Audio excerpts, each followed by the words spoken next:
Hello ಎಲ್ರಿಗೂ ನಮಸ್ಕಾರ. ಮೈಸೂರಿಂದ ಕವಿತಾ. ಇವತ್ತು ನಾನು ಪಾಲಕ್ ಚೋಲೆ ತೋರಿಸ್ತೀನಿ. ತುಂಬ ಚೆನ್ನಾಗಿರುತ್ತೆ. ಇದು ಗ್ರೇವಿ ಅಲ್ಲ, ಡ್ರೈ ಐಟಮ್ಮು. ನೋಡಿ, ನೆನೆಸಿರೋದು ಕಾಬೂಲ್ ಕಡಲೆಕಾಳು ತೊಗೊಂಡಿದ್ದೀನಿ, 1 ಕಪ್ಪಷ್ಟು. ಅದಕ್ಕೆ ಒಂದು ದೊಡ್ಡ ಕಟ್ಟಷ್ಟು ನಾನು ಪಾಲಕ್ ಸೊಪ್ಪನ್ನ ತೊಗೊಂಡಿದ್ದೀನಿ. ಚಿಕ್ಕದು ದೊಡ್ಡದಿದ್ದರೆ 1 ತೊಗೊಳ್ಳಿ, ಚಿಕ್ಕದಾದರೆ 2 ಪಾಲಕ್ ಕಟ್ಟು ತೊಗೊಳ್ಳಿ. ಅದಕ್ಕೆ ಬೇಕಾಗಿರೋದು ಅರ್ಧ ಹೋಳು ನಿಂಬೆಹಣ್ಣು, ಖಾರಕ್ಕೆ 2 ಹಸಿಮೆಣಸಿನ್ಕಾಯಿ ತೊಗೊಂಡಿದ್ದೀನಿ, ಇಷ್ಟೇ ಖಾರ. ಅದರಲ್ಲಿ ಜೀರಿಗೆ ಅರ್ಧ ಚಮಚ, ಗರಂ ಮಸಾಲ, 1 ಈರುಳ್ಳಿ, ಸ್ವಲ್ಪ ಪನ್ನೀರು, ಮತ್ತು ಎಣ್ಣೆ 2ರಿಂದ 3 ಚಮಚದಷ್ಟು, ಶುಂಠಿ ಬೆಳ್ಳುಳ್ಳಿ ಪೇಸ್ಟು ಅರ್ಧ ಚಮಚ ನಮಗೆ ಸಾಕು. ಅದು ರುಚಿಗೆ ತಕ್ಕಷ್ಟು ಉಪ್ಪು ತೊಗೊಂಡಿದ್ದೀನಿ. ಇದನ್ನು ಈಗ ಹೇಗೆ ಮಾಡೋದು ಅಂತ ನೋಡೋಣ. ಕಾಬೂಲ್ ಕಡಲೆಕಾಳನ್ನ ನಾನು ನೆನೆಸಿಟ್ಕೊಂಡಿದ್ದೀನಿ. ರಾತ್ರಿನೇ ನೆನೆಸಿಟ್ಕೊಂಡ್ರೆ ನಮಗೆ ಮಾಡೋದಕ್ಕೆ ತುಂಬ ಈಸಿ ಆಗುತ್ತೆ. ನೀವು ಬ್ರೇಕ್ಫಾಸ್ಟ್ಗೆ ಚಪಾತಿ ಜೊತೆನೂ ಇದು ಕೊಡ್ಬೋದು, ಚೆನ್ನಾಗಿರುತ್ತೆ. ಈಗ ಒಂದು ಕುಕ್ಕರ್ಗೆ ನಾವು ಕಾಬೂಲ್ ಕಡಲೆಕಾಳನ್ನ ಹಾಕ್ಕೊಳ್ಳೋಣ.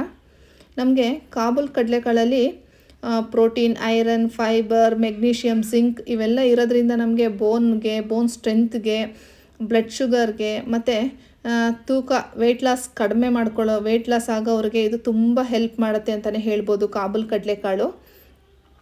ನೋಡಿ, ಈಗ ನೀರು ಹಾಕಿದ್ದೀನಿ, ಸ್ವಲ್ಪ ನೀರು, ಉಪ್ಪು, ಒಂಚೂರು ಉಪ್ಪು ಹಾಕ್ಕೊಳ್ಳೋಣ. ಇದಕ್ಕೆ ಹಾಕ್ಕೊಂಡು ನಮಗೆ 1ರಿಂದ 2 ವಿಷಲ್ ಸಾಕಾಗುತ್ತೆ. ತುಂಬ ರಾತ್ರಿ ಹೊತ್ತೇ ನೆನೆಸಿದರೆ ನಮಗೆ 1 ವಿಷಲ್ ಸಾಕು. ಇಲ್ಲ ಅಂತಂದರೆ ಇಲ್ಲ ಬೇಡ, ಸ್ವಲ್ಪ ಮೆತ್ತಗೆ ಬೇಕು ಅಂತಂದರೆ 1-2 ವಿಷಲ್ ಬರ್ಸ್ಕೊಳ್ಳಿ.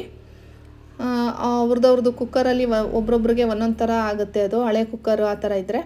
ನೋಡಿ, ಈಗ ಅದು ಆಗಲಿ. ಅಷ್ಟರಲ್ಲಿ ನಾವು ಒಂದು ಪೇಸ್ಟ್ ರೆಡಿ ಮಾಡ್ಕೊಳ್ಳೋಣ. ನಾನು ಪಾಲಕ್ ಸೊಪ್ಪನ್ನ ಕಟ್ ಮಾಡ್ಕೊಳ್ತಾ ಇದ್ದೀನಿ. ಇದನ್ನು ಮಿಕ್ಸಿಗೆ ಹಾಕೋಬೇಕು, ಒಂದು ಪೇಸ್ಟ್ಗೆ. ಈಗ ಜಾರ್ಗೆ ಪಾಲಕ್ ಸೊಪ್ಪು ಹಾಕ್ಕೊಳ್ಳೋಣ, 1 ಕಟ್ಟಷ್ಟು. ಕಡ್ಡಿ ಇದ್ದರೆ ಅದನ್ನು ತೆಗೆದುಬಿಡಿ, ಎಲೆ ಥರ ಇದ್ದರೆ ಹಾಕ್ಕೊಳ್ಳಿ. ಮತ್ತು 2 ಹಸಿಮೆಣ್ಸಿನ್ಕಾಯಿ ಹಾಕ್ಕೊಳ್ತಾ ಇದ್ದೀನಿ. ನಾವು ಖಾರಕ್ಕೆ ಇನ್ನೇನು ಯೂಸ್ ಮಾಡ್ತಾಯಿಲ್ಲ, ಬರೀ ಹಸಿಮೆಣ್ಸಿನ್ಕಾಯಿ ಒಂದೇ ನಾವು ಹಾಕ್ತಾ ಇರೋದು. 2 ತುಂಬ ಚೆನ್ನಾಗಿರುತ್ತೆ, ಖಾರ ಎಲ್ಲ ಕರೆಕ್ಟ್ ಇರುತ್ತೆ ಅಷ್ಟಕ್ಕೆ ಹಾಕ್ಕೊಂಡ್ರೆ. ಮತ್ತು ಸ್ವಲ್ಪ ಉಪ್ಪು ಹಾಕ್ಕೊಳ್ತಾ ಇದ್ದೀನಿ. ನಮಗೆ ಪಾಲಕ್ದು ಕಲರ್ ಚೇಂಜ್ ಆಗಬಾರ್ದು ಅನ್ನೋದಕ್ಕೆ ಸ್ವಲ್ಪ ನಿಂಬೆಹಣ್ಣು ಮತ್ತು ಉಪ್ಪನ್ನ ಸೇರಿಸ್ಕೊಳ್ತಾ ಇದ್ದೀನಿ. ಸ್ವಲ್ಪ ಹಾಕ್ಕೊಂಡು ಸ್ವಲ್ಪ ಇಟ್ಕೊಳ್ತೀನಿ ನಿಂಬೆಹಣ್ಣನ್ನು. ನೋಡಿ, ಈಗ ಇದನ್ನು ನೀರು ಹಾಕಬಾರ್ದು. ನೀರು ಹಾಕದೆ ನಾವು ಈಗ ರುಬ್ಕೊಳ್ಳೋಣ. ಅದು ಪಾಲಕಲ್ಲೇ ನಮಗೆ ನೀರಿನಂಶ ಇರೋದ್ರಿಂದ ನಮಗೆ ಕ್ಲೀನಾಗಿ ಪೇಸ್ಟ್ ಆಗುತ್ತೆ, ಅದು ನುಣ್ಣಗೆ. ನೋಡಿ, ಹಾಕ್ತಿದೆ. ನಮಗೆ ಪಾಲಕಲ್ಲೂ ಅಷ್ಟೇ ನಮಗೆ ಐರನ್ ರಿಚ್ ಅಂತಲೇ ಹೇಳ್ಬೋದು, ಫೈಬರ್ ಜಾಸ್ತಿ ಇದೆ ಅಂತಲೇ ಹೇಳ್ಬೋದು. ಡೈಜೆಷನ್ಗೆ, ಬ್ಲಡ್ ಶುಗರ್ಗೆ, ಮತ್ತು ಕಣ್ಣಿಗೆ, ಬೋನ್ ಸ್ಟ್ರೆಂತ್ಗೆ ಇದು ಅಷ್ಟೇ ತುಂಬ ಹೆಲ್ಪ್ ಮಾಡುತ್ತೆ ಅಂತಲೇ ಹೇಳ್ಬೋದು. ಇದರಲ್ಲಿ ವಿಟಮಿನ್ ಎ, ಸಿ ಇದೆ. ನೋಡಿ, ಪಾಲಕ್ ರೆಡಿಯಾಗಿದೆ ಪೇಸ್ಟು.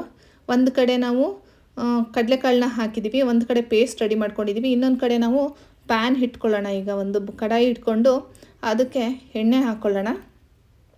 ಬೇಗನೂ ಆಗುತ್ತೆ ಇದು, ನಮಗೆ ತುಂಬ ಟೈಮ್ ಹಿಡಿಯಲ್ಲ ಇದು. ಒಂದು 7-8 ನಿಮಿಷ 10 ನಿಮಿಷದೊಳಗಡೆ ನಮಗೆ ಇದು ರೆಡಿ ಆಗುತ್ತೆ.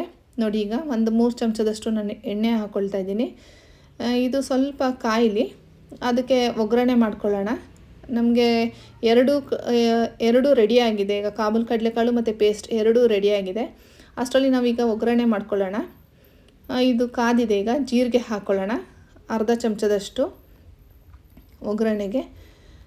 ಮತ್ತು ಶುಂಠಿ ಬೆಳ್ಳುಳ್ಳಿ ಪೇಸ್ಟ್ ನಾವು ಏನು ಇಟ್ಕೊಂಡಿದ್ವಿ ಅದನ್ನು 1 ಚಮಚ ಹಾಕ್ಕೊಳ್ತಾ ಇದ್ದೀನಿ ನಾನು. ನೀವು ಶುಂಠಿ ಬೆಳ್ಳುಳ್ಳಿ ಪೇಸ್ಟು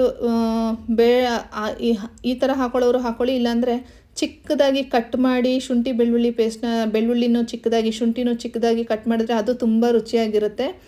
ನಮ್ಮ ಮನೆಯಲ್ಲಿ ಮಕ್ಕಳು ಸ್ವಲ್ಪ ಶುಂಠಿ ಬೆಳ್ಳುಳ್ಳಿನ ಹಾಗೆ ಕೊಟ್ಟರೆ ಇದು ಮಾಡ್ಕೊಳ್ಳಲ್ಲ ಅಂದ್ಬಿಟ್ಟು ನಾನು ಪೇಸ್ಟ್ ಹಾಕ್ತಾಯಿದ್ದೀನಿ. ಶುಂಠಿನ ಬೆಳ್ಳುಳ್ಳಿನ ಕಟ್ ಮಾಡ್ಕೊಂಡು ಹಾಕ್ಕೊಳ್ಳಿ, ತುಂಬ ರುಚಿಯಾಗಿರುತ್ತೆ, ಅದು ಟೇಸ್ಟ್ ಚೆನ್ನಾಗಿರುತ್ತೆ. ಈಗ ನಾನು ಈರುಳ್ಳಿ ಹಾಕ್ಕೊಳ್ತಾ ಇದ್ದೀನಿ.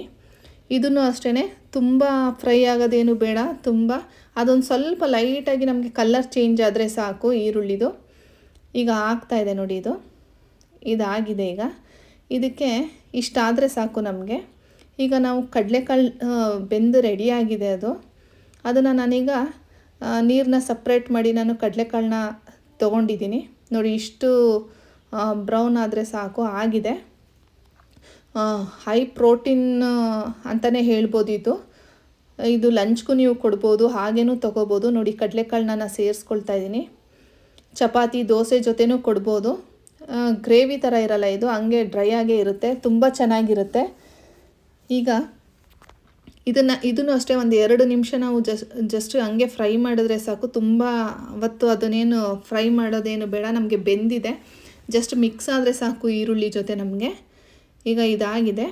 ಇದಕ್ಕೆ ನಾವೀಗ ಏನು ರುಬ್ಬಿಟ್ಕೊಂಡಿದ್ವಿ ಪಾಲಕ್ದು ಪೇಸ್ಟು ಅದನ್ನು ಸೇರಿಸ್ಕೊಳ್ಳೋಣ. ನೋಡಿ, ನೀರು ಹಾಕೋದು ಬೇಡ, ಯಾವುದಕ್ಕೂ ನೀರು ಹಾಕೋದು ಬೇಡ. ಇದಕ್ಕೂ ಅಷ್ಟೇ ನೀರು ಹಾಕೋದು ಬೇಡ, ಅಷ್ಟೇ ಸಾಕು ನಮಗೆ. ಎಷ್ಟು ಬಂದಿರುತ್ತೆ ಅಷ್ಟೇ. ನೀವು ಇನ್ನೂ ಸ್ವಲ್ಪ ಪಾಲಕ್ನ ಜಾಸ್ತಿ ತೊಗೋಬೇಕು ಅಂತಂದರೆ ತೊಗೊಳ್ಳಿ, ಇನ್ನೂ ಚೆನ್ನಾಗಿರುತ್ತೆ. ನಮಗೆ ಪಾಲಕ್ಕು ಇದು ಎಲ್ಲ ಇರೋದ್ರಿಂದ ಹೈ ಪ್ರೋಟೀನ್ ಯುಕ್ತ ಇದು ಅಂತಲೇ ಹೇಳ್ಬೋದು. ಡಿನ್ನರ್ಗೂ ತೊಗೋಬೋದು ಇದನ್ನು ನೀವು ವೆಯ್ಟ್ ಲಾಸ್ ಮಾಡೋದಕ್ಕೆ. ನೋಡಿ ಈಗ ಇದು ಮಿಕ್ಸ್ ಆಗ್ತಿದೆ. ಇದಕ್ಕೆ ನೀರು ಹಾಕೋದು ಬೇಡ, ಸ್ವಲ್ಪ ಡ್ರೈ ಆದರೆ ಸಾಕೋದು, ತುಂಬ ಚೆನ್ನಾಗಿರುತ್ತೆ, ಹೊಂದ್ಕೊಳ್ಳುತ್ತೆ ಅದು. ಈಗ ನೋಡಿ ಆಲ್ಮೋಸ್ಟ್ ಎಲ್ಲ ಅದು ಹಿಡಿತಾ ಇದೆ, ಎಲ್ಲ ಡ್ರೈ ಆಗ್ತಿದೆ. ಇದಕ್ಕೆ ನಾನೀಗ ಲಾಸ್ಟಲ್ಲಿ 1/4 ಚಮಚದಷ್ಟು ಗರಂ ಮಸಾಲ ಹಾಕ್ತಾಯಿದ್ದೀನಿ. ನಾವು ಖಾರಕ್ಕೆ ಏನು ಬಳಸಿಲ್ಲ, ಬರೀ ಹಸಿಮೆಣಸಿನ್ಕಾಯಿ ಮಾತ್ರ. ಮಕ್ಳಿಗೂ ತುಂಬ ಚೆನ್ನಾಗಿರುತ್ತೆ, ತುಂಬ ಖಾರನೂ ಇರಲ್ಲ, ತುಂಬ ಇದು ಇರಲ್ಲ, ಕಡಿಮೆನೂ ಇರಲ್ಲ, ಕರೆಕ್ಟಾಗಿ ಅದರಲ್ಲಿ ಇರುತ್ತೆ ನಾವು ಈ ಥರ ಮಾಡ್ಕೊಳ್ಳೋದ್ರಿಂದ. ನೋಡಿ ಈಗ ಮಿಕ್ಸ್ ಆಗಿದೆ. ಇಷ್ಟಾದರೆ ನಾವು ಅದು ಗರಂ ಮಸಾಲ ಹಾಕಿನೂ ಅಷ್ಟೇ 1-2 ಸೆಕೆಂಡ್ ನಾವು ಹಿಂಗೆ ಬಾಡಿಸ್ಕೊಂಡ್ರೆ ಸಾಕು. ಈಗ ನಾನು ಇದಕ್ಕೆ ಪ್ರೋಟೀನ್ ನಮಗೆ ಪನ್ನೀರಲ್ಲಿ ತುಂಬ ಇದೆ, ಯಥೇಚ್ಛವಾಗಿದೆ ಅಂತಲೇ ಹೇಳ್ಬೋದು. ನಾನು ಸ್ವಲ್ಪ ಪನ್ನೀರನ್ನ ತುರ್ಕೊಳ್ತಾ ಇದ್ದೀನಿ. ನಾನು ಎಷ್ಟು ಇಟ್ಕೊಂಡಿದ್ದೆ ಅಷ್ಟು ತುರ್ಕೊಳ್ಳಲ್ಲ, ಸ್ವಲ್ಪ ಪನ್ನೀರನ್ನ ತುರಿನ ಹಾಕ್ತಾಯಿದ್ದೀನಿ. ನೋಡಿ, ನಮಗೆ ಮಕ್ಕಳಿಗೆ ನಾವು ಈ ಥರ ಕೊಡೋದ್ರಿಂದ, ದೊಡ್ಡವ್ರಿಗೆ ನಾವು ಈ ಥರ ತೊಗೊಳೋದ್ರಿಂದ ನಮಗೆ ಹೆಲ್ತ್ ಕೂಡ ಚೆನ್ನಾಗಿರುತ್ತೆ. ಪ್ರೋಟೀನ್ ಯುಕ್ತ ಫೈಬರ್ ಎಲ್ಲ ಸೇರೋದ್ರಿಂದ ಡೈಜೆಷನ್ಗೆ ನಮಗೆ ತುಂಬ ಹೆಲ್ಪ್ ಮಾಡುತ್ತೆ ಅಂತಲೇ ಹೇಳ್ಬೋದು. ಈಗ ಇದಾಗಿದೆ, ಪನ್ನೀರ್ ಸೇರಿಸ್ಕೊಂಡಿದ್ದೀನಿ, ಸ್ವಲ್ಪ ಮಿಕ್ಸ್ ಮಾಡ್ಕೊಳ್ಳೋಣ. ಈಗ ಇದಕ್ಕೆ ನೀವು ಸೋಯಾ ಚಂಕ್ಸ್ ಬಲ್ಲೂ ಬೇಕಾದ್ರೆ ಈ ಥರ ಮಾಡ್ಕೋಬೋದು, ಅದು ತುಂಬ ಚೆನ್ನಾಗಿರುತ್ತೆ. ಸೋಯಾ ಚಂಕ್ಸು ಮಾಡಿಕೊಂಡ್ರೆ ಅದನ್ನು ಮಕ್ಕಳಿಗೆ ಕೊಟ್ಟರೆ ತುಂಬ ಚೆನ್ನಾಗಿರುತ್ತೆ. ನೋಡಿ, ಸ್ವಲ್ಪ ನಿಂಬೆಹಣ್ಣು ಹಾಕ್ಕೊಳ್ತಾ ಇದ್ದೀನಿ ನಾನು. ಆವಾಗಲೇ ಸ್ವಲ್ಪ ಹಾಕ್ಕೊಂಡಿದ್ದೆ ನಾನು. ಮತ್ತು ಇದಕ್ಕೆ ಉಪ್ಪು ನಾನು ಸೇರಿಸ್ಕೊಂಡಿಲ್ಲ ಎಲ್ಲೂ, ಬರೀ ಪೇಸ್ಟ್ಗೆ ಮತ್ತು ಕಡಲೆಕಾಳು ಬೇಯಿಸ್ಬೇಕಾದ್ರೆ ಮಾತ್ರ ನಾನು ಉಪ್ಪು ಹಾಕ್ಕೊಂಡಿದ್ದೆ. ಈಗ ರೆಡಿಯಾಗಿದೆ ನೋಡಿ, ತುಂಬ ಚೆನ್ನಾಗಿದೆ, ತುಂಬ ಚೆನ್ನಾಗಿ ಕಾಣ್ತಿದೆ. ಎಲ್ಲರೂ ಒಂದ್ಸಲಿ ಟ್ರೈ ಮಾಡಿ ಅಂತ ಹೇಳ್ತೀನಿ. ಯಾರಿಗೆಲ್ಲ ಈ ವಿಡಿಯೋ ಇಷ್ಟ ಆಯಿತು ಲೈಕ್ ಮಾಡಿ, ಶೇರ್ ಮಾಡಿ, ಸಬ್ಸ್ಕ್ರೈಬ್ ಮಾಡಿ ಅಂತ